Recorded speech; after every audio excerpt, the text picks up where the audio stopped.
गया पुष्कर क्षण विधि करी विमा श्रीरमहीयतीरधर शिधुना प्यायश्वनः तव कथामृतं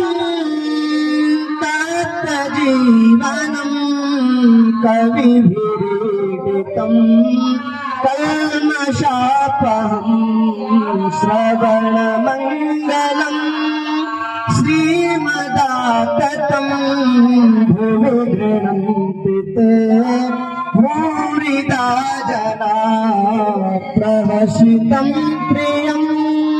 प्रेमवीक्षणं विहरणं च ते ध्यानमङ्गलं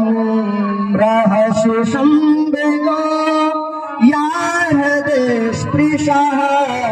कुहकनो मनः क्षोभयन्ति चलसि यात्रदा चारयन् पशो नलिनसुन्दरम् नाथ ते पदं शिलतृणाङ्कुरे सीदतीतिनः कलिलतां मनः कान्तगच्छते दिनपरीक्षय नीलकुन्तलैर्वनरुहाननं विप्रदावृतं धनरजस्वलं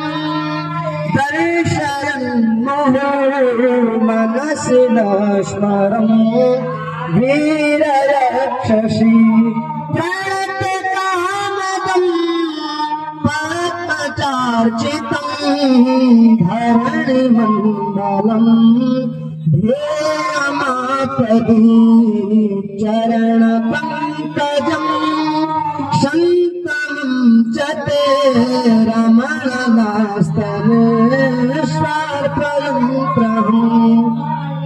यत्ते सुजातचरणा गुरुहं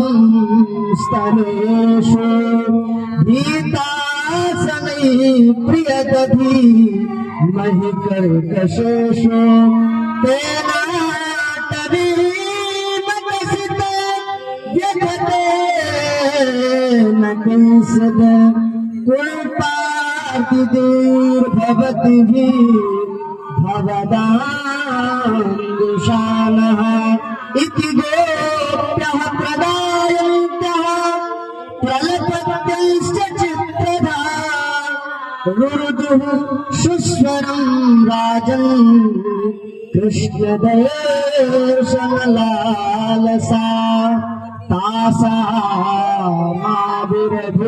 तासामाविर्भूत्सौरभिः स्मयमानमुखाम्बुजः पीताम्बरधरः सुगुवि साक्षान् मन्मथः